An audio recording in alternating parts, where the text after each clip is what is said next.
Hey besties. Well, today I know I always say I'm excited, but listen, if I bring somebody to the podcast, you better know that they are super dope and just the type of person that you need to know as you are building this thing out. I first heard about Miss Taley Hunt a couple of years ago. I was on another mastermind call where at the time everybody was crying about how they could not get anything done in market, including me. And this young lady was closing them left and right. And I believe that year she hit well over 100 homes before mid-year. So when Taley and I connected, I told her immediately, I have to introduce you to the Real Estate Besties because you show what's possible. So let's give a welcome to my friend and new Real Estate Bestie, Taley Hunt. Hey girl, hey. Hey, I'm so glad to be here. Thank you so much for having me. Thank you so much for being here. And you got the like our branding is similar. You got the memo. You have on pink, so I love it. 100%. Yes, our brand colors are pink and orange. All of our listing signs are bright pink. It's pinked out. So I know we obviously get along. Yes, yes, automatically. Well, Taylor, I do not want to waste any time because you are beyond killing it in the South Carolina market and you have a community of women that you are helping. So, for the besties who have been under a rock and maybe don't know who you are, tell them a little bit about Taylor Hunt.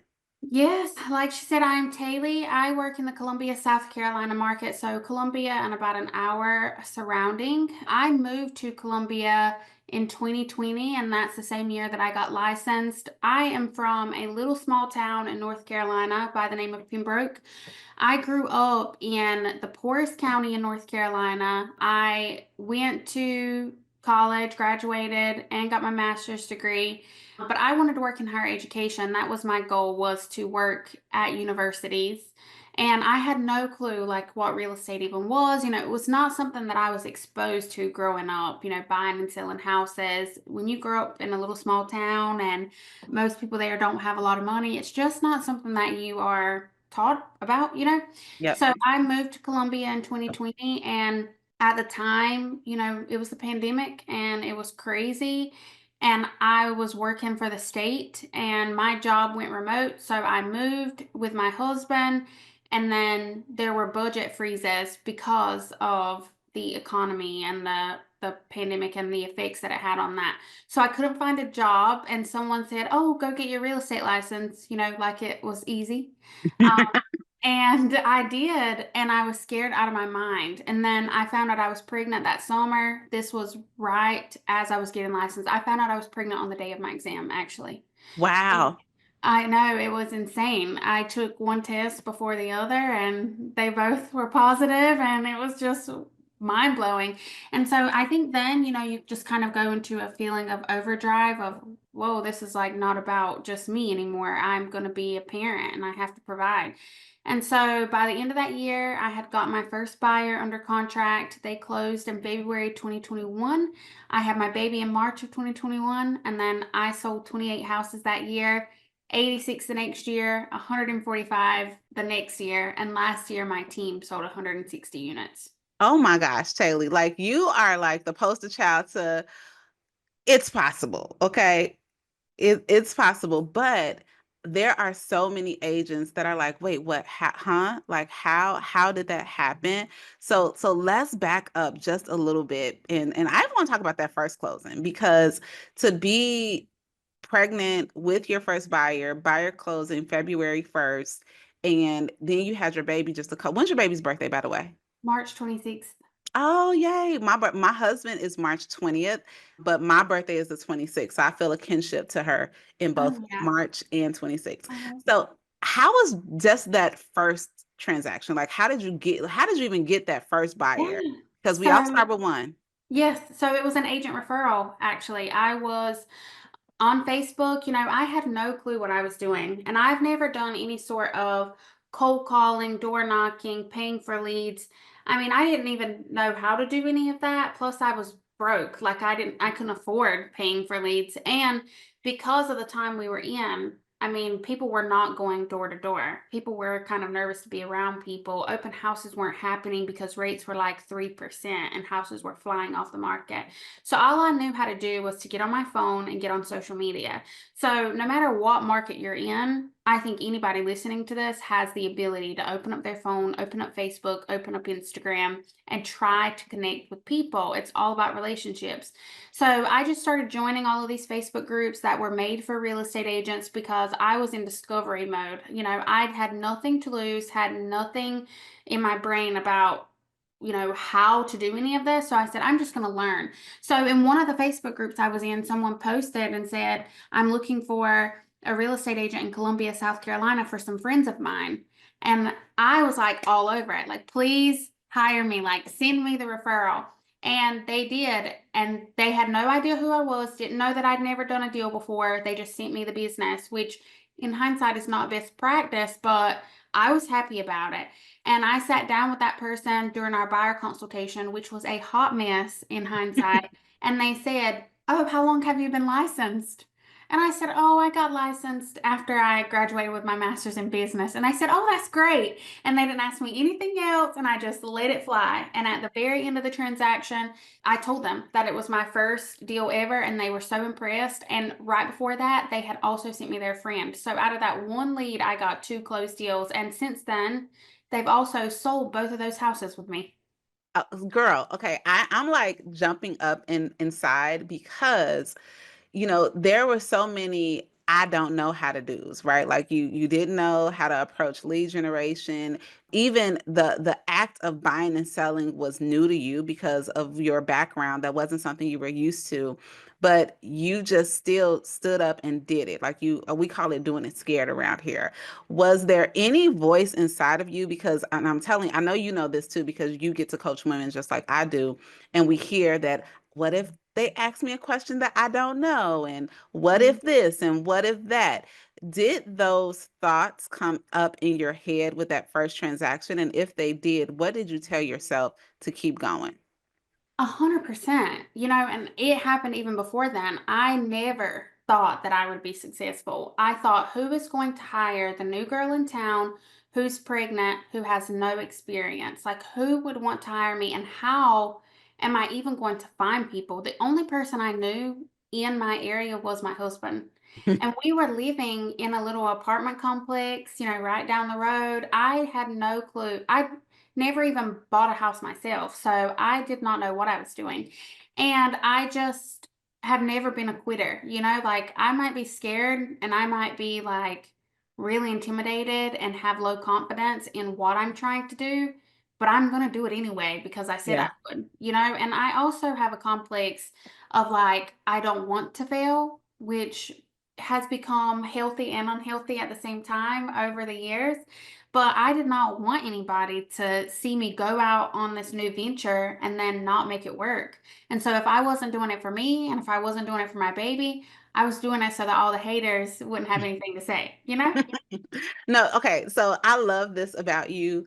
And it's making me think like sometimes I put things out on social media or just out there to my community, but a lot of times on social media on this podcast because I know when I put it out there that I'm going to show up. So I decided to be alcohol free in 2023. And right while I was figuring it out, I came to the podcast and said, hey, I'm going 30 days and I'm going 60 days. And what happened is that by putting it out there, it was another form of accountability because I don't want to, said I have to give myself grace to say that you still learn, but I didn't want to quit on myself because quitting on myself, was breaking a promise to myself. But really what made it stick was that promise I made outside to everybody else. And I'm always hesitant. Like, I don't know about you. Do you meet agents who, they get licensed and they want it to be a secret? They don't want to go on social media and say that they're licensed. And I'm like, oh, you're not all in yet. And it's okay if you're not, but like you have to really examine to yourself why you're holding back. And I love that you're saying that you did not have it all figured out. You had every reason to believe that it wouldn't work, but you did it anyway. So when did that belief start to shift? Because I have a feeling right now that you think a little differently than you did back then. Yeah, I definitely think a little differently, but the truth is that it took a long time to Yeah. shift. So I went from 28 units to 86 in 1 year, and then I sold 145 the next. But my goal when I first started out was to sell 10 houses, just Mm-hmm. 10 houses a year. Like, let me just match my husband's salary. And that felt like a mountain. Like, I don't know. I just didn't know how that would be possible. And then when I sold 28, my next goal was to sell 40. And that felt impossible. And then when I sold 86, I wanted to sell 100. And I started putting it out there, just like you said. I created a hashtag, Taley Sales 100, and I gave an update like every 2 weeks or so. Every time I got another house under contract, I posted it online and I was like, this is number 27, this is number 28. And I even had clients who came to me and they were like, dang, we were really hoping you would be like, we would be number 100. People were Ah, going along with that. And even then, I mean, I think I had sold 60 in the first quarter and a half. And I was like telling my husband, I don't think I'll be able to do it. I don't think I'll hit 100. And he's like, are you crazy? Like, look how fast you're going. And so for me, it took a lot of trial and error and just like life beating it into me that I am capable and that I can do this and look how far you've come. And also surrounding myself with people who celebrate me. And I yeah, think that is really key. And it's hard for a lot of people because once you start to find success, there are less people that celebrate you for real. I mean, people yep, might congratulate you on Facebook, but there's people who are always waiting on you to not do well. So to have yeah. people in my corner who are like, let me just remind you that you are so capable of doing this and you can. And also realizing that it's not luck. When you start in a business and you somehow figure it out, and in less than 4 years, you're making $1 million coming from a $37,000 a year salary, it Yep. feels real lucky. Like, how did this happen to me? And then I realized I worked my ass off. Like, Yeah. it is not just me, obviously, it's not just me, it's a culmination of a lot of things. And I feel very blessed. But for me, it was like taking a second to look at everything I'd done and saying, this didn't just happen. And if I Yeah. keep doing the work, it will keep happening. So let's back up and talk about that. I have so many questions, but I want to hang on this because I know the besties are like, girl, you gonna ask her how she went from 28 to 80 something. Yeah. So agent to agent referrals, I know that that's a big part. Social media, if you can just give me like two like tactical, like what's on your calendar to bring in these leads. Don't give us all your sauce, right? Yeah. But a couple Gotcha. things. Yeah, for sure. So remember, I started in a new state. I did not have a database. After selling 28 houses, I had a database of at least 56 people because 28 times two, most people are married. So I started to have a database of people who were local. So I went from my first deal being agent referrals to my second deal being that client sending me a client. So I Mhm. realized really quickly that if you give good service, and people remember you, they will refer you to other people. So I was getting business from Facebook, just social media in general, marketing on Facebook and Instagram. People would find me there. And then I was also getting business from agent referrals. And then I slowly started to get database referrals because I started to build up my database. Every single Monday, without fail, I follow the DTD2 system, which is Yep. doing the database 2. And I reach out to every person in my database that falls on whatever that week is supposed to be on.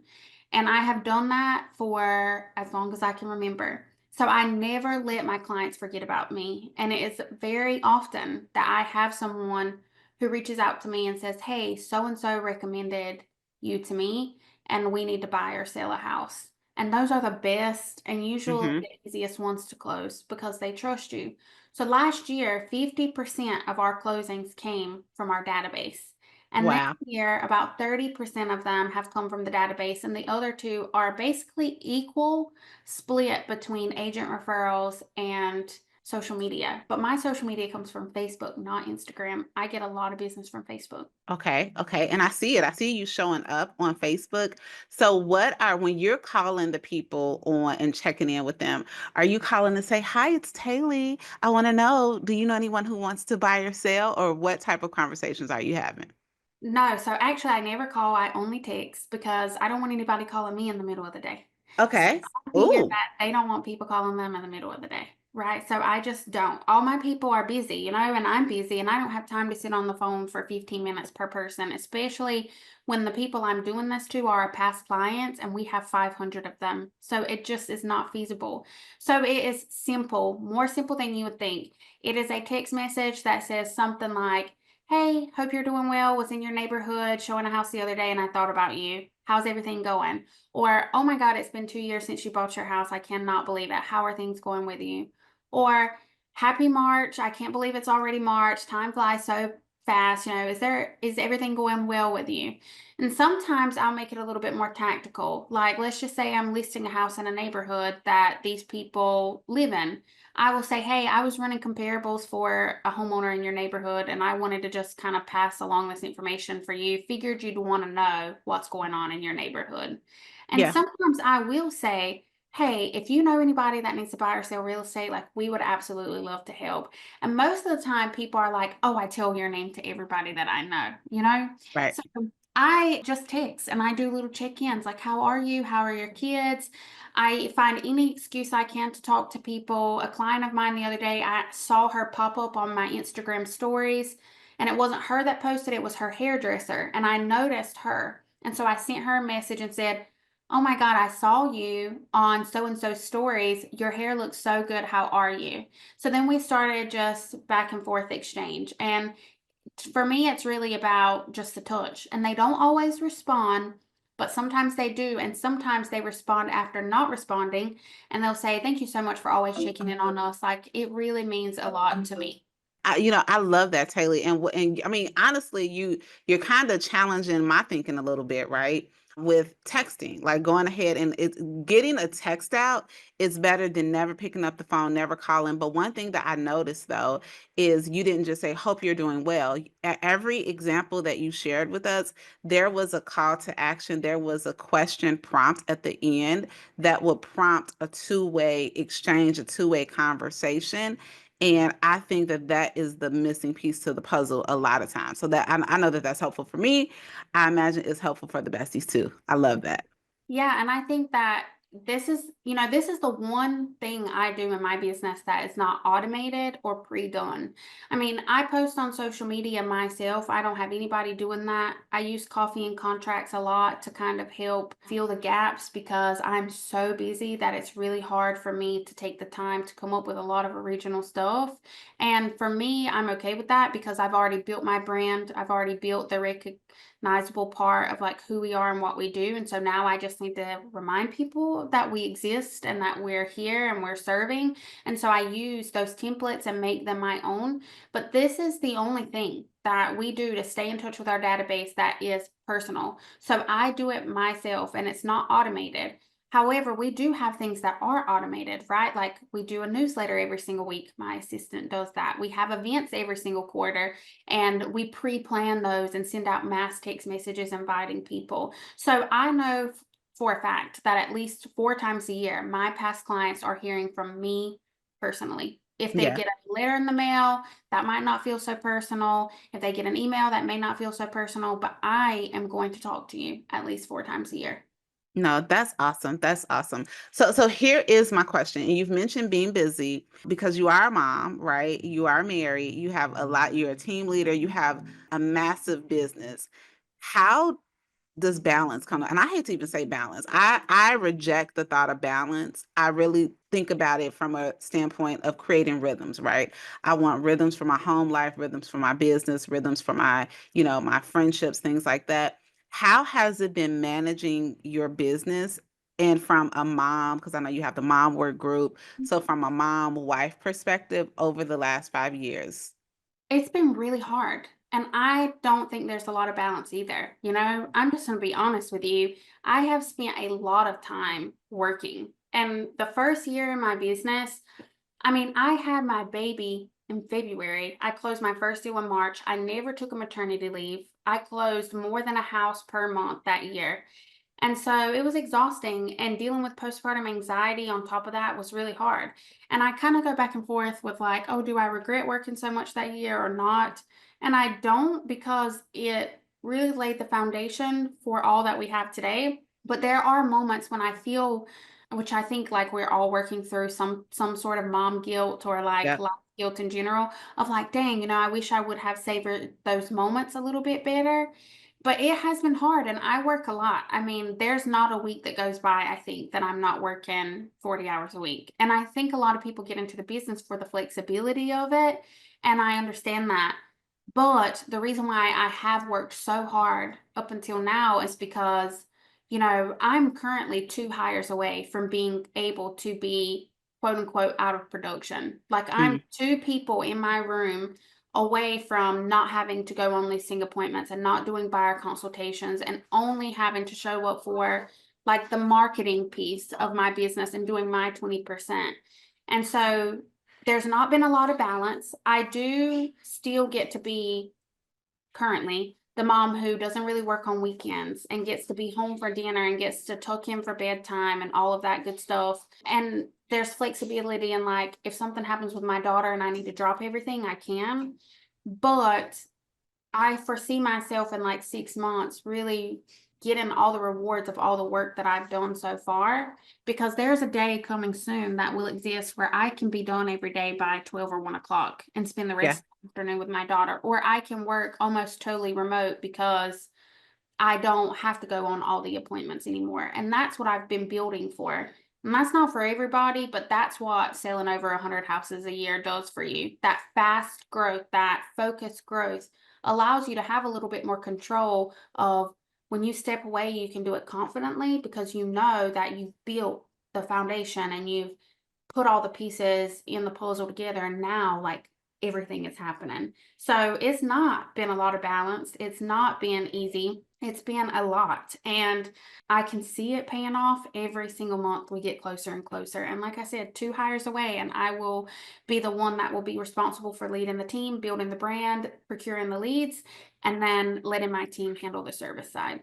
No, what I hear you saying, which I love, is that you're not aren't just working towards a career, but you are literally building a business, and you're not just building the business. I think so often agents we get into this production like hamster wheel where we're building the business that we have today, but it looks like you are forward thinking about building the business that you want to have and what's going to suffice you in the future. Even if that looks like being a little bit more hands-on now, you see the light at the end of the tunnel because we know like it's hard to sustain. We so many agents reach burnout and dislike in the business. So I love that you've been able to set that up in the amount of time that you've been doing it.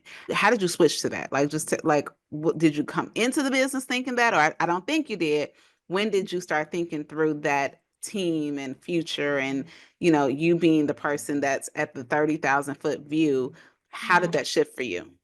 Yeah, so no, I definitely didn't. I just wanted to sell 10 houses a year. I mean, and like that was as forward as I was thinking until I could get out of the weeds. And then I made my first hire, which was a babysitter. My second hire was a transaction coordinator profile. And then my third was just an all-around assistant. And I didn't build correctly either. And I think everybody needs to know that. It was totally messy. It was 100% messy. But I think that the people who build even through the messy and have this bias against action and just do it, whether they know what they're doing or not, are the people that are the most successful. If you sit around and you think this has got to be perfect before I implement, you will never do it. It definitely Mhm. not at a high level. So I was just hiring by the need, and it wasn't fast, but whenever I realized like, oh, I'm kind of getting burnt out, I would offload. So I remember in December of 2021, at the end of my first year, someone got on Facebook and said, I need an agent in Columbia. And what always happened to me is that I would get recommended a lot. And I remember looking at my husband and saying, I pray to God nobody recommends me on this because I'm freaking exhausted. And that's Mm, when I realized if I ever want to grow any more than where I am, I have to have help. So when I started having help, I realized that, wow, like I have my time back. And I would take that time and instead of putting it into like luxury, I put it into like use it as leverage. I would work more. Well, I never really wanted to start a team because I block around money. And it's still a block that I have to continuously work to overcome. It was, I don't want to hire people because I will lose money. If I have to give away my leads, then I only get a percentage of them, and I can't afford to do that. I mean, even when I was making $1 million, I was like, I can't afford to do this. Now, Hmm. why I thought I needed $1 million to live, I don't know, because I definitely don't. But then I sat down with my coach and went through this exercise of how much do you really need to live? Like, Ooh, what does it actually cost you? And not just today, but in 5 years, in 10 years, in 20 years, where you see your dream life, how much does it actually cost you? And when we did that, which I have to revisit it often because I'm always scared about money, you realize like you don't really need as much as you think you do, so you mhm. can offload. And the magic is that when you do offload, you end up making more money because then Yep. you get to focus on what is best for you. So I have gone back and forth about to start a team or not to start a team, but I remember going on vacation and working every single day. And I said, I can't do this forever. Like, I work too hard to not be able to enjoy the money that we make and enjoy the moments that we're working for. And so that's when I decided that I was going to go all in on becoming more of a CEO and a brand builder and less of selling every single house, which is really cool because now I get to help other people, like agents on my team, build out their dreams too, just by being in Yeah. that world. I love it. Girl, we are right. I'm right there with you. And it's funny because my coach once had that conversation with me. She said, "What's your enough?" And at first I was like, "Enough? I don't have a lack mindset." I heard her question wrong, but really her point was we can hustle past our dreams and look up and everything you're working for, you sacrifice for the said dream. So I love that and you said what I say all the time, all the people at the top or those who are growing, they are coached by somebody just to help us take a pause and look at things differently. So I love that. Now, last question, friend, because you not only do you have the team, but you have your community, which you have started to pour back into. I had the pleasure, you invited me to come and teach a class to your group. They are absolutely amazing. When did that start? Like when did the idea for Momward start? And what do y'all do over there? Yeah.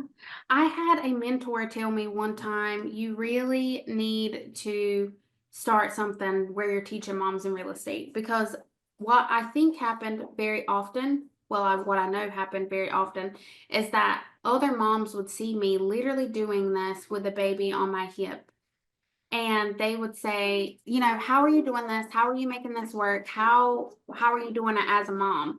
And I realized that people needed someone to show them that it is possible and support. They just need support. You know, Yep. it can be so debilitating being in an industry where you are alone. And Yep. it's hard to find it, right? So finally, I went to dinner with my mentor and she said, you need to start something. You got to do it because so many people want to hear from you. And within 2 weeks, I had put it together. And it was messy, right? Like it was not perfect. It never is when I start things. And today we have almost 400 women who meet every single Thursday. And either I'm teaching a class or a really amazing real estate agent who is absolutely crushing it is teaching a class. And it's 30 minutes a week. We also have accountability meetings every Wednesday. So the people who join and get really plugged in, they get access to over a year's worth of trainings that we've done live. They also get access to quarterly boot camps. We have one that starts in May, and it's all about creating your signature client experience so that you get more referrals from your people because you're giving them the best and all sorts of stuff, you know, resources, Q&As with me every single month to be able to learn directly from me and a lot of referrals. So like I said, agent referrals are 30% of my business. And in our private Facebook group, at least one person is handing out a referral to another agent every single day. And Yeah. it's just the coolest thing. They really love supporting each other and growing each other's businesses. And it all started from somebody who was scared to do it, only Mhm. wanted to sell 10 homes a year, and look at how you're being used. Yeah, you know, I think anybody listening to this needs to know that you have to do it scared. You just have to. And you got to keep your eye on what's most important because, you know, you say you want to sell 10 houses and then that's not enough. You say you want to sell 100 houses and then that's not enough. You say you want to make $1 million and then that's not enough. So, like, really stay connected to your why and the life and the vision that you have for yourself. And when it becomes too hard or you want to give up or you're too scared, think about, why am I doing this in the first place? And then use that as fuel to run really fast towards whatever it is you want. Yeah, and don't be afraid to fail. It is what it is, right? Absolutely. And you're going to. Like, nothing happens without failure. And that's why they call it failing forward, right? You fail and then you get back up and you know what to do better next time. I have failed more times than I've won by a long shot. And you don't see that online. You know, you see the agent who has 51,000 followers on Instagram and sells over 100 houses a year and has a team and runs a coaching program. None of it comes without failure. More times than you would ever imagine. I've messed up and then learned to be better. I concur with all of that. And Taylor, you are doing like this is going to be a success, right? You are doing your very first event for Momward, your big in-person event. Tell all the besties, because if they're in the area, if they can get to the area, because we believe in investing in ourselves and getting in the rooms so that we can see exactly what are the practical things people are doing to build businesses. And I know that you are going to just have an amazing lineup. So let everyone know exactly how they can get connected. Yeah, I am so excited. So I'm hosting my very first 2-day in-person conference in San Antonio, Texas on August the 9th. It starts at 8 a.m. that morning, ends at 5 p.m. The next day is a Sunday. We wrap up before noon. So it's like the perfect timing to get on a plane and go back home and get your babies ready for school the next day or wherever you're coming from. And we have an awesome lineup. Our keynote speaker is Deshauna Barber, who is a former Miss USA and an 11-year Army veteran. And then additionally, we have a ton of real estate agents who are absolutely crushing it. Our 3 keynote-ish speakers are all agents who started their business in a brand new state and are crushing it. So they eliminate every excuse that you have for yourself. And then we have some really great panels of agents who are doing great things on YouTube, social media in general, moms who have figured out how to achieve their goals without sacrificing motherhood and learning what are the actual tactical strategies they're using. So my goal for this is for it to be no fluff and all fun and connection, while giving you something to walk away with that you can immediately go implement into your business. You know, no gatekeeping, just all real life stuff that really works. I'm super excited about it. Hey, I am excited for you, bestie, and we are all about no fluff, no gatekeeping, things that you can actually implement. We will go ahead and put the link exactly where you are watching or listening to this episode. But Taylor, give them the link so that they can get that too. Yes, it is taleyhunt.com/momward-live. And it's also, if you follow me on Instagram at Realtor Mom Coach, it is right there in the link in my bio. You can shoot me a DM. Whatever you need, I'll pass it out for you. We have less than 100 tickets left, so make sure you grab it while you can. Yes, yes. Well, Taylor, thank you, first of all, for sliding. Thank you for sliding in my DMs so that we could connect. It's been such a blessing just seeing your journey and getting to know you a little bit better, you're right, behind the Instagram or social media walls. And I will say that I am definitely impressed by the business that you're building, but I'm actually more impressed by the character and just how you show up. So thank you so much, bestie. This was so good. I appreciate you. Thank you. I appreciate you. If you enjoyed this episode and you have a real life bestie that you think it would resonate with, y'all, do me a favor. Go ahead and hit that share button, because you know what? We are better together. Make sure you share the podcast, and I appreciate your reviews. I appreciate you giving me 5 stars more than you know. I'll talk to you next week.